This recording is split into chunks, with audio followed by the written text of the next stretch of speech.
Hi guys, in this video I'm going to talk about absolute and relative references. And before we get into that, go to excelvbasequel.com where you can watch over 22 hours of free Excel videos. Put your email in here to be updated when new videos go up. So let's open up Excel, get started now. So in other videos we learned how to enter data. So let me just enter some data. First let's say we work at a company that sells a bunch of stuff, and part of that of selling something means there's a sales tax. So I'm going to put a 10% sales tax here. I put 0.1 in the cell. Now to format that like a percentage, I could just go up here on the home tab and click this percent, and now I get a sales tax of 10%. And now let's type in some data. So let's type in shoes, boots, and a car. And now let's type in a sales price of 99 and 50 and 15,000. And let's format these. Let me first expand this width of this column. So I'm going to double click this line here, and then I want to format these values as currency. So I'm going to highlight them, and then I'm going to right click and go down to format cells and go to currency and click OK. So now I get something that looks like a sales price. And now I want to calculate the sales tax on these items. So we saw in a previous video that we could create a formula like this. You could just select this cell and start typing equals, and you could do B4, the cell B4. You just click on it, and then you do the asterisk for the multiplication, and you select this sales tax B1, and then you hit enter. And let me also format these cells as currency. So right click, go to format cells, and then go to currency, click OK. Okay, so now we have our sales tax on these shoes. It's $9.90. Cool. We saw in the previous video that if we want to fill these other cells here with that formula, we can autofill by just double clicking this little square in the lower right hand corner. So I'm going to double click this little square here, and there we get our formula B4 to B1. It now in this cell looks like B5 times B2, and that's really not what we want. We wanted B5 times B1, and in this cell we get B6 times B3. So what's happening here? What's happening is that there are things in Excel called relative references and things in Excel called absolute references. And this formula here contains all relative references. Now, what is a relative reference? A relative reference is a cell reference, and what do I mean by cell reference? I mean something like this. Like this is a cell reference to B4. This is a cell reference to B1. So anytime you use a reference to a cell in a formula, it's called a cell reference. Pretty straightforward. And what a relative cell reference is that a reference to a cell that will automatically adjust when that reference is copied or autofilled or moved somewhere. And what do I mean adjust? Well, you could see here the reference to B4 and B1, because I moved it down one cell, it was adjusted down one cell. So that's what I mean adjust. When you move it somewhere, it adjusts that reference to that cell. So here is B4 to B1, and then in one cell below we get B5 to B2, and that's because the reference adjusted one row, down one row. Similarly, if I drag it over here, what do you think this is going to say? It says C4 to C1. That's because I just moved it over one column. So whatever's in here is going to be moved over one column. So instead of being in the B column, this is going to say C4 and this is going to say C1 because I move it over one column. And sure enough, it says C4 and C1. Again, if I drag it over again, if I drag it over here, this will say D4 and D1, because what's in here now is C4 and C1, and I just want to move it over one column. So if I do that, here you go. It says D4 and D1 because I moved it over one column. Then the formulas are relative references, so they adjust. They move over one column with you. Okay, so let me clear this out. I'm going to highlight these cells and just clear contents. Okay, so we could see that when we have these things called relative references, we could run into problems, because when you want to reference a cell like a sales tax, and you don't, it's that sales tax, you don't want that reference B1 to move when you move your autofill or drag it over or whatever.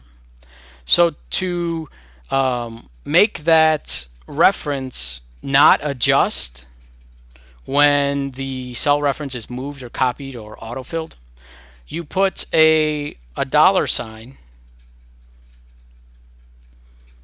in front of the row or column that you want to, in front of the cell reference that you want to keep not adjusted. So for instance, you put a $sign here.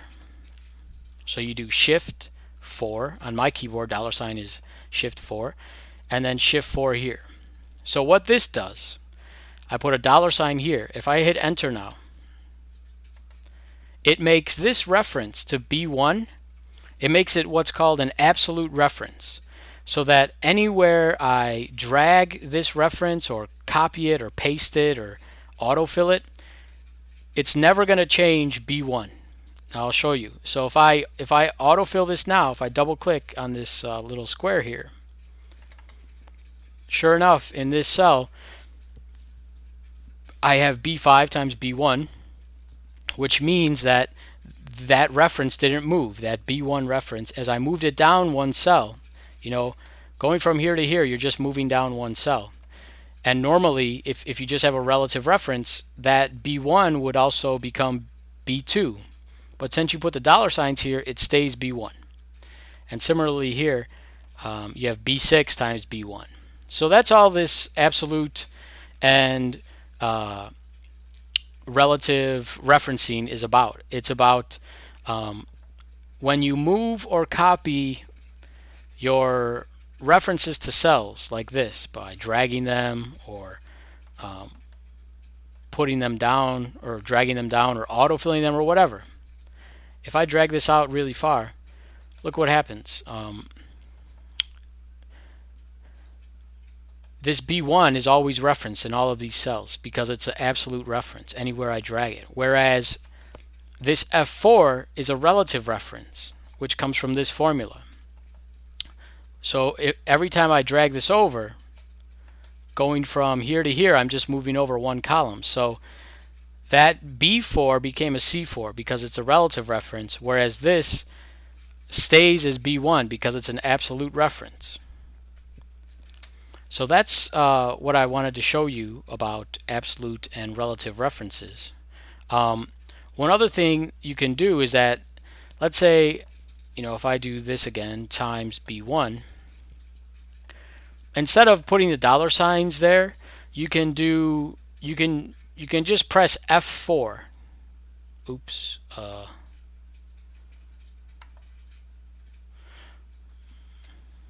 On my computer, I have some other software installed, so pressing F4 has something else happen.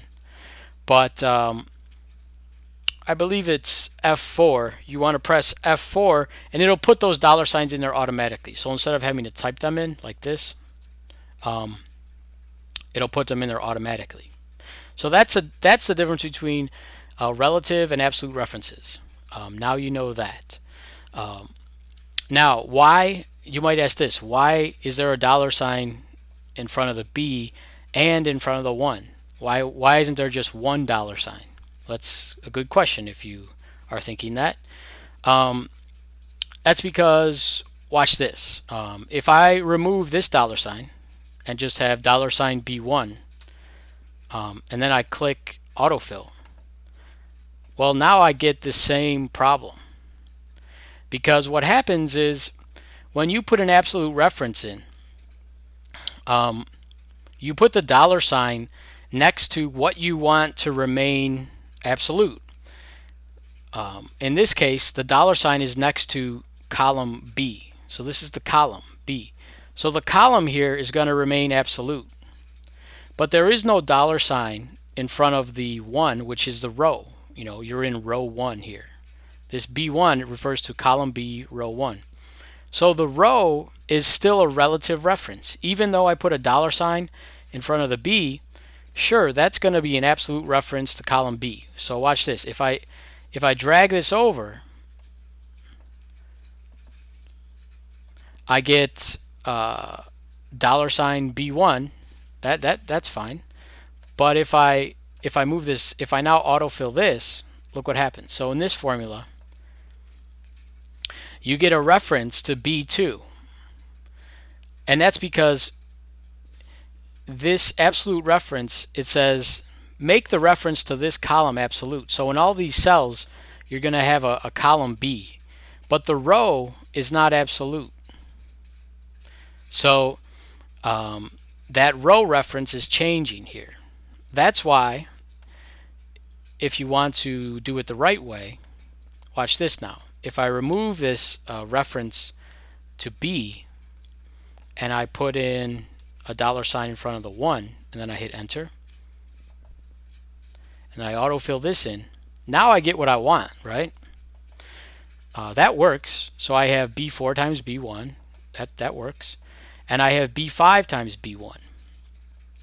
And that's because in this formula, the row is the absolute reference. So here, this dollar sign right here makes row 1 an absolute reference. So in all these formulas, it's going to reference row 1 in the column next to it. So what's going to happen if I drag this over here?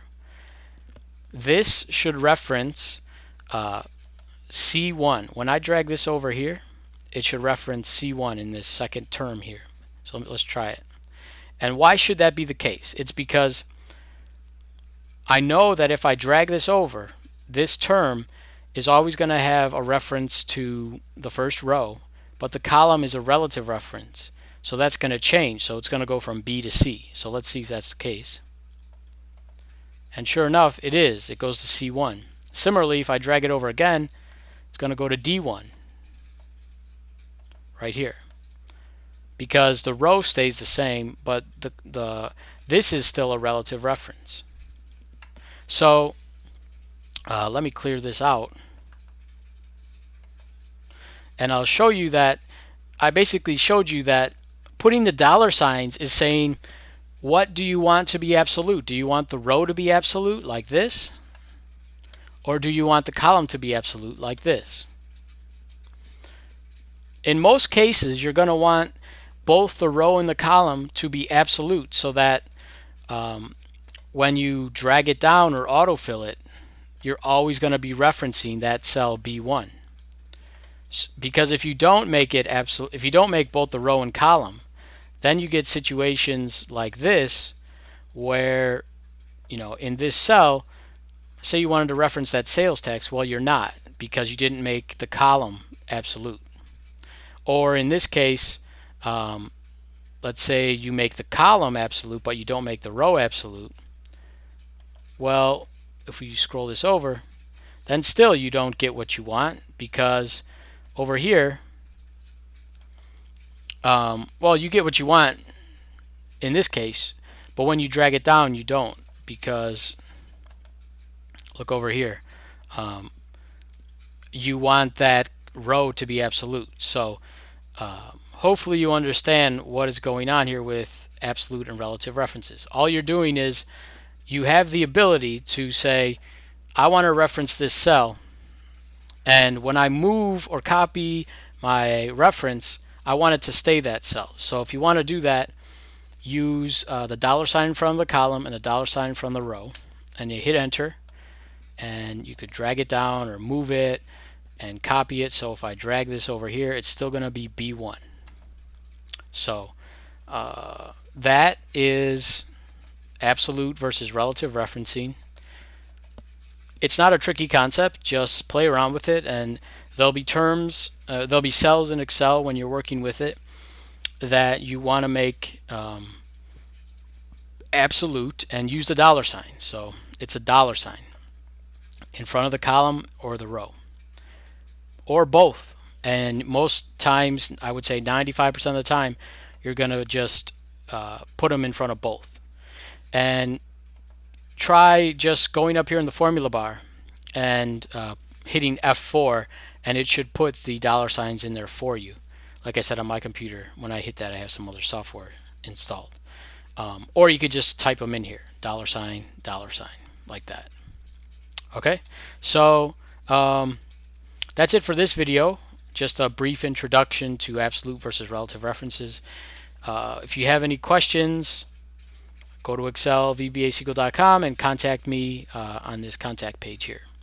Until the next video, I will talk to you soon. Bye.